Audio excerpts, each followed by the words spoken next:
অনুরোধ করি যুবক, প্লিজ যুবক, হৃদয়টাকে মেরে ফেলিও না। তুমি দেখো না, তোমার বয়স 22, 10 বছর বয়সে মা বলেছে স্কুলে যা, মাদ্রাসা যা, মানুষ হবি, ভবিষ্যৎ ভালো হবে। তুমি শোনোনি ক্রিকেট, ফুটবল, সিনেমা, নাটক, কোথায় বিয়ে, কোথায় গায়ে হলুদ, গান বাজনা বাজিয়ে তোমার জীবন কাটাই দিছো। যুবক দেখো, 22 বছর বয়সে তুমি মূর্খ। তোমার পাশের বন্ধু পাইলট স্কুলে পড়ে, হ্যাঁ 10টা টিউশনি পড়ায়, 30,000 টাকাও কামায়। হ্যাঁ, তুমি যাকে বিয়ের প্রস্তাব দিচ্ছ কেউ রাজি নাই, ওর জন্য 5টা ঘর আসে, ওর মা বলছে এখনো ছোট, আরো পড়াশোনা করুক, আর তুমি বিয়ের জন্য হন্য হয়ে খুঁজতেছ, কোনো রিক্সাওয়ালাও তোমাকে মেয়ে দিতে রাজি। তুমি দেখো 10 বছর 15 বছর বয়সে যদি মায়ের ওই কথা মেনে নিতা, তাহলে তুমি আজকে উপকৃত থাকতা। আমি জামশেদ মজুমদার 27 বছর বয়সে এসে তোমাকে বলছি তুমি গান বাজনা ছেড়ে দাও। ইনশাআল্লাহ 60 বছর পরে মারা গেলে, 30 বছর পরে মারা গেলে, 70 বছর পরে মারা গেলে ওই উপকৃত হবা।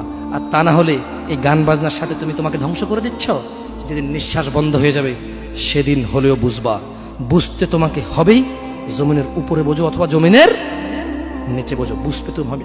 শোনো, আল্লাহ কোনো কিছু বলেছে আর তুমি বুঝবা না, আহা হা, পার পাওয়া যাবে না। তবে তোমাকে বলি, যা করেছো করেছো, যা গান বাজনা শুনেছো শুনেছো, এবার আল্লাহকে ভয় করে সব ছেড়ে ইস্তেগফার করো, বলো আল্লাহ আমাকে ক্ষমা করেন, আমার এই 2 কানে গলিত সীসা ঢালিয়েন না। ইয়া আল্লাহ, ইয়া আল্লাহ আজকে আমি উপলব্ধি করছি, আল্লাহ আমি আর কখনো বাদ্যযন্ত্র দিয়ে নিজেকে আনন্দিত করব না।